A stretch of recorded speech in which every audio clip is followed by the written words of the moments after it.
Hello, and welcome to the Heathen's Journey podcast. I'm your host, Siri Vincent Plough, and I'm so glad you're here. This is the show where I explore heathenry through a queer lens. We will be talking about traditional witchcraft, runes, folklore, and so much more. Join us, won't you, as we journey to the ends of the 9 realms and back. Hello, witchlings, and welcome back to Season 2 of the Heathen's Journey podcast. That's right, folks, we are on Season 2 of the podcast. So this is kind of funny. I had not actually intended for this podcast to have seasons because I guess that just was never my intention. However, it has been a good 2 months since I hit record, and I am feeling it. So I guess this is season 2. So I will try to make season 2 go all the way through the second 8 of the runes. Today we have another rune-centric episode. I want to tell you that I have some really exciting interviews coming up, and I'm going to have an interview dropping next week that I am so excited about, and I've been sitting on it for months. But for reasons that will become clear in next week's episode, I didn't want to release it too early. So that is that for the podcast. Stick around, hit subscribe, like, whatever you want to do, to make sure that you always get updates when there is a podcast episode dropping. So there has been a lot going on in my witchly and personal life. I have a very exciting project coming out that I cannot say very much with, but it is a collaboration with Cassandra Snow. And that is what I will say about that. I will allow the tension to build. So the other thing that I wanted to talk about is the apothecary and how that has been expanding. I'm hoping to bring in some new books, some new candles, a whole bunch of new products in time for your spooky season and your holiday season. So stick around to hear more about that. I am also launching on my Patreon a level where you receive a spell kit for the dark moon every month. So I have been writing for, I think, like a year and a half now. I've been writing dark and full moon ritual guides on the Patreon, and it's one of my favorite pieces of writing that I do every month. And so now I will be including I have a tier on the Patreon where you can get a box with all of the ritual materials that you will need to correspond with a dark moon ritual. I'm starting with just doing this for the for the dark moon because trying to pull the kits together for the dark and full moons all at once seemed like a bit too much, and I started with dark moons, so that's where we're starting with the ritual guides. If you want to subscribe and get this ritual kit in the mail every month, you can hit the $45 a month Darkling tier. Or if you're curious and want to see what these kits will look like, you can just order one from my website until September 30th. I'm shipping everything on September 30th in hopes that it will get to you in time for the dark moon. So that is happening next week, and I really am proud of these, honestly. I hope that people enjoy them and that they kind of assist you in your dark moon musings, in your dark moon rituals.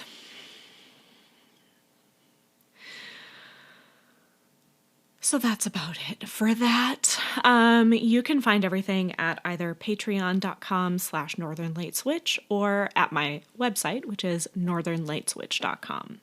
And I'll have all these links in the show notes. So today I wanted to kick off this season by talking about one of my very favorite runes.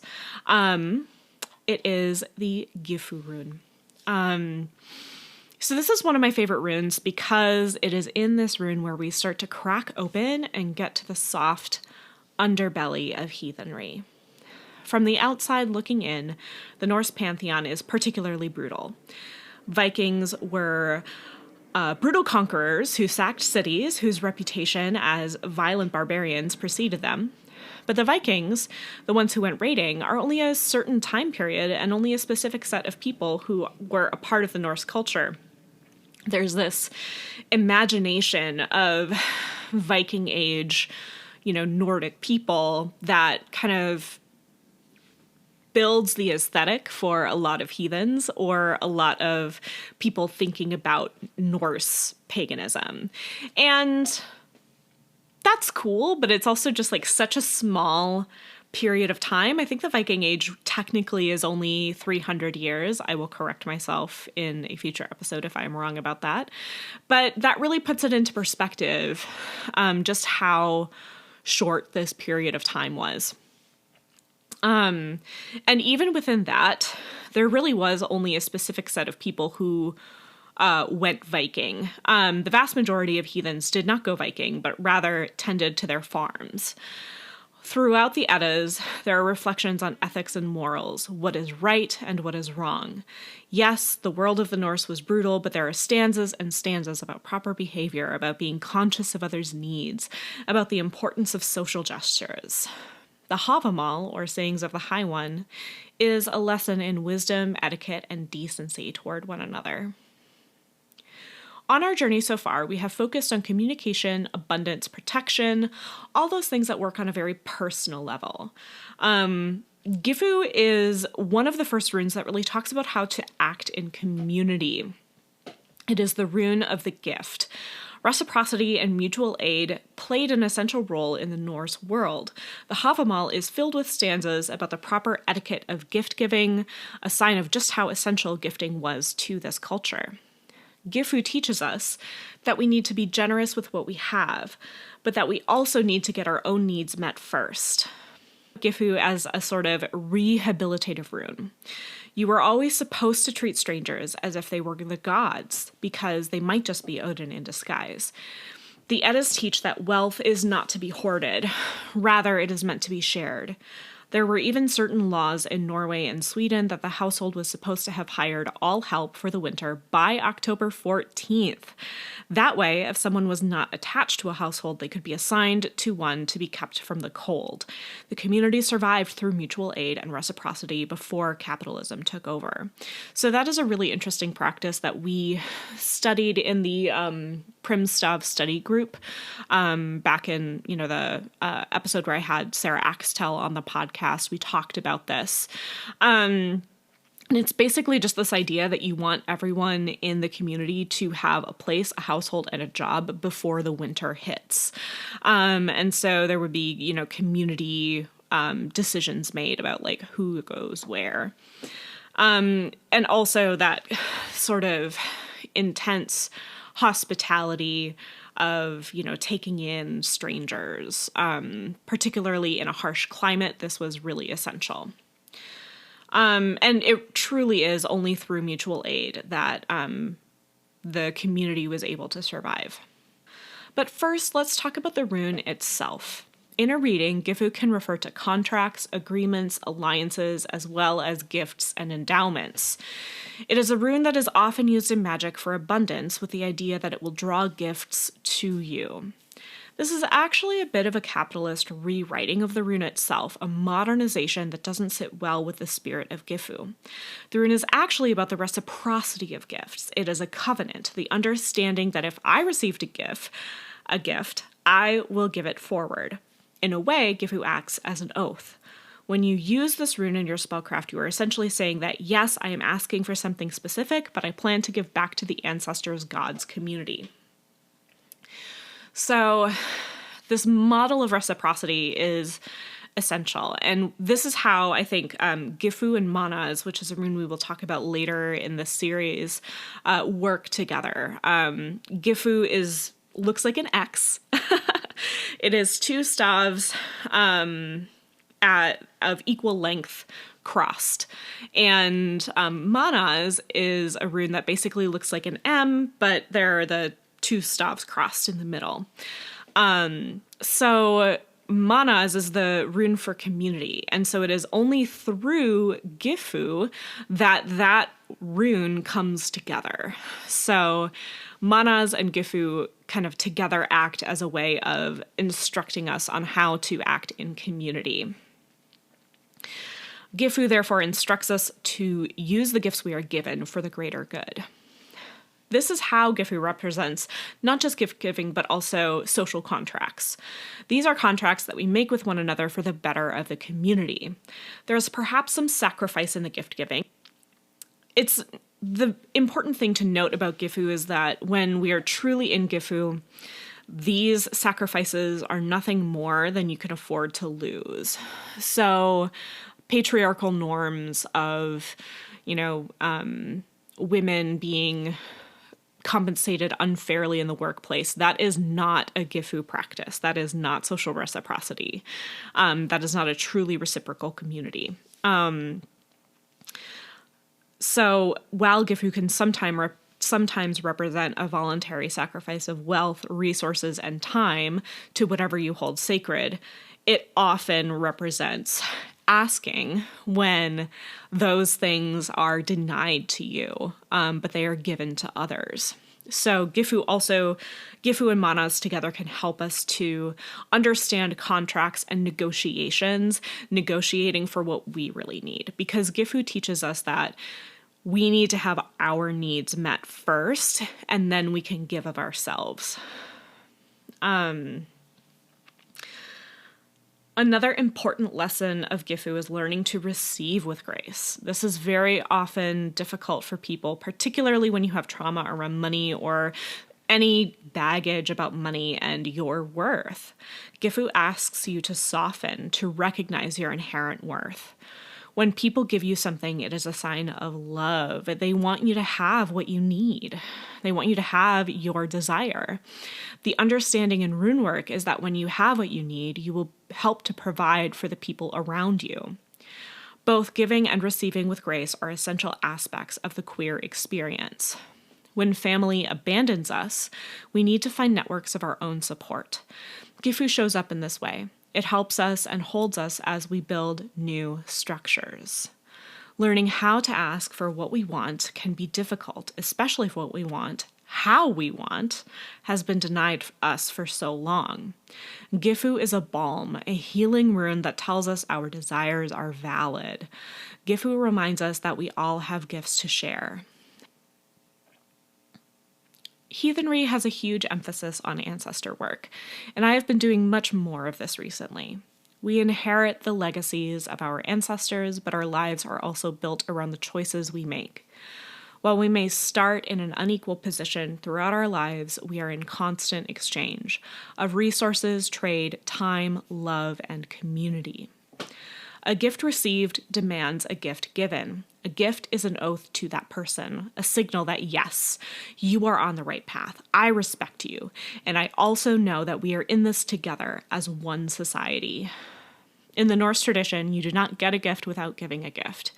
If you are not generous with the gifts you are given, whether they be mundane or divine, you are considered immoral. We all do better when we all do better. So give of your own resources freely. It is necessary when worshiping your ancestors or the Norse gods to leave them offerings. I've done this in many ways. It can be a shot glass of wine that I keep on my altar and refresh every day. It can be setting aside the bones from your meat. The gods and spirits will eat pieces of food that aren't edible in this realm. Sometimes, when a blood sacrifice is necessary, you can cut your hand and let it drip onto your altar, onto any figures representing the gods. If you do not leave an altering, one may be taken from you. So one time I did a very large working. I thought that my offering of wine was enough. It wasn't. The magic I worked probably needed a blood offering. The next day I felt horribly ill and I was housebound for 3 days. The gods will take what is theirs if you haven't been generous enough in your offering. And this is also a sidebar why I, recommend that students go cautiously into relationship with the gods. Don't start with a big ask. You'll definitely want to create a reciprocal relationship with any gods or spirits that you work with. And that means, just like having conversations with them, meditating with them once a week, doing some of that relationship building stuff before you do a big ritual, because then you're kind of feeding them through your relationship with them. And that in itself is another gift. It is an offering. On an even more essential level, Gyfu instructs us to create reciprocal relationships with the people in our communities. I know that sometimes gift giving can feel like a competition. There are certainly kindreds and other heathen communities that experience this sort of like tit for tat gift giving. And in these cases, the gifting becomes toxic. That is not the kind of thing that this rune instructs. Norse society used gift giving as a sign of respect. Before the Viking Age, wealth was not meant to be amassed, it was meant to be shared. Even in the family sagas, one of the markers of an enemy was someone who amassed gold for themselves, stealing from others and disrespecting their right to their own wealth and abundance. From the perspective of a leftist heathen, the wealthy 1% holding their treasures while members of the community suffer is immoral. If you have enough for yourself, you need to give to the community. And if you are living with poverty, you are encouraged to ask for assistance.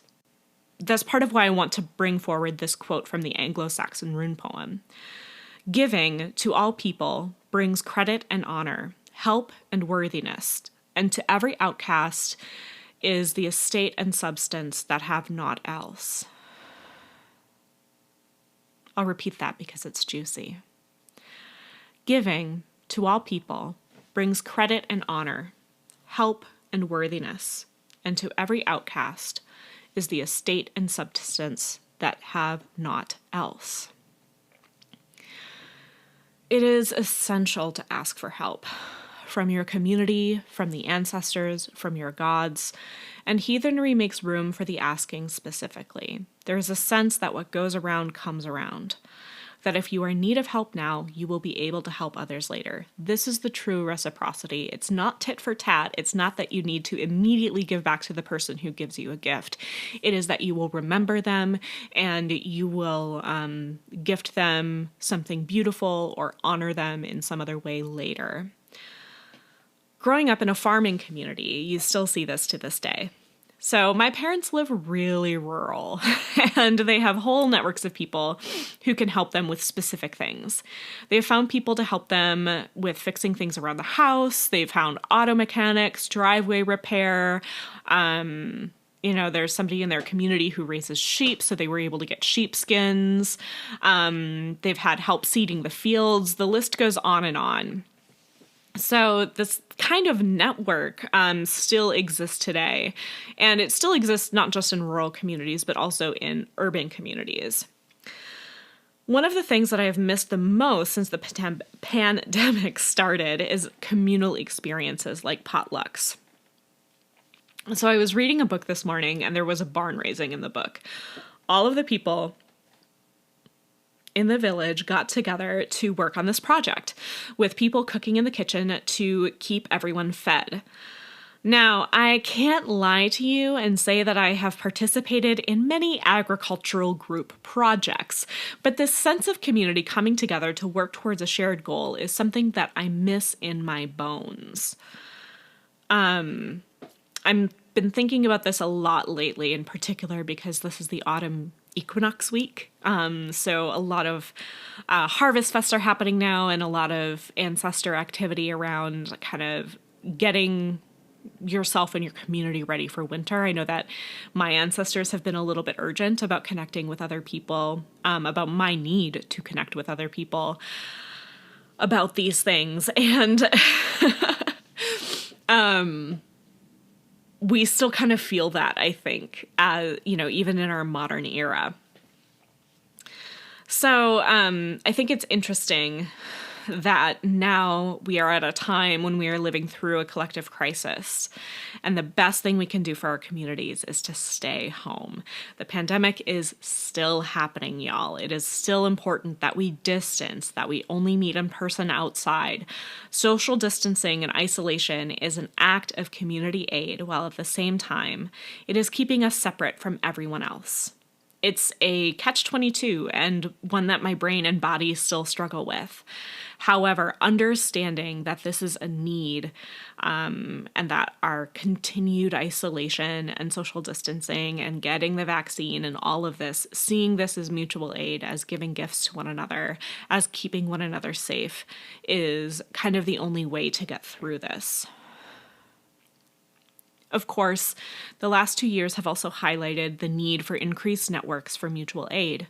Several groups here in Minneapolis have come together around the growing demand for mutual aid, including a Twin Cities Mutual Aid Project, the South Minneapolis Mutual Aid Autonomous Zone, and many more. These networks are a beautiful example of solidarity and action, of the true spirit of creating reciprocal communities in order to create safe spaces. So here again, we are seeing Gyfu acting alongside manas, because gifting is so essential in our communities. Gyfu is not just a gift, but an oath that you will use what has been given for the greater good. Whew. So I hope that you are able to meditate on this, take some time away, and figure out what you can give back to your community. I will be here next week with a very exciting interview, and I am thrilled to be back in the podcaster's chair. Talk more soon. Bye-bye.